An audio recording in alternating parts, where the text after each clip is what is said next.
moving objects in Blender. So currently we have the cube selected, right? So there's different methods of moving our object in Blender. However, I will be going through a number of them, right? And then you can just select whichever object or option is better for you to follow. Okay, so currently we have the red line and we have a green line, and over here we have a Z line, which is then a blue line. However, you're currently not seeing it because it's not shown in the viewport. But if you go over here and browse or move the cursor over the icon, you can then see it says move, right? Which the shortcut is shift spacebar G, right? So if you press G, and then you can move the object around.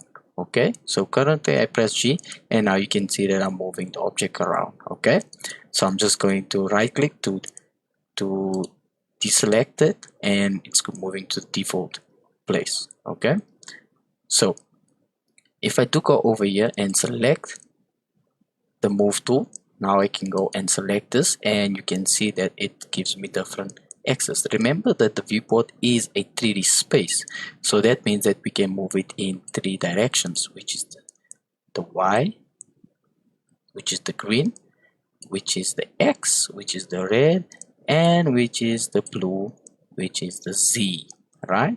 So it's 3D viewport and we can move it in different spaces. So I'm just going to undo that for the purpose of showing what you can do next.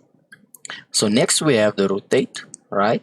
So you can rotate it over here just like that and like this. However, it's based on looking at the object and rotating it, right? So I'm just going to undo this again, and then we have the other option, which is the scale, right?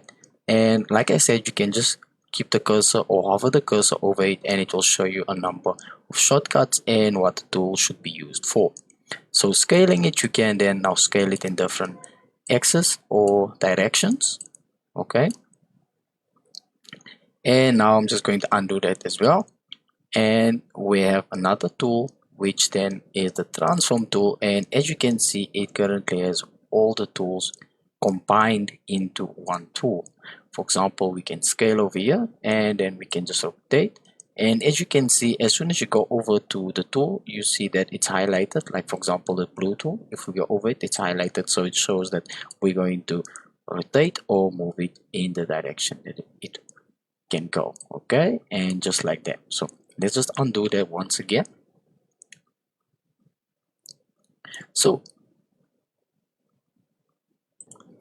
there's another option of moving tools precisely. Okay, so I'm just going to go over to the move tool so we have a better view of the object, and then we're going to press N to bring out the side menu. Okay, so currently it shows transform, which is under the icon tab, right? It shows transform. So if you wanted to move it in the X direction, you can see now you can move it in X direction, and this is just by me selecting it and then just moving it sideways to increase it or decrease it, and you can do that in any direction and just like that. Okay, so I'm just going to undo that as well, and now we can then rotate it as well in different directions. Okay, and we can then scale it in different directions. So that's the easy way of rotating and moving in the 3D space.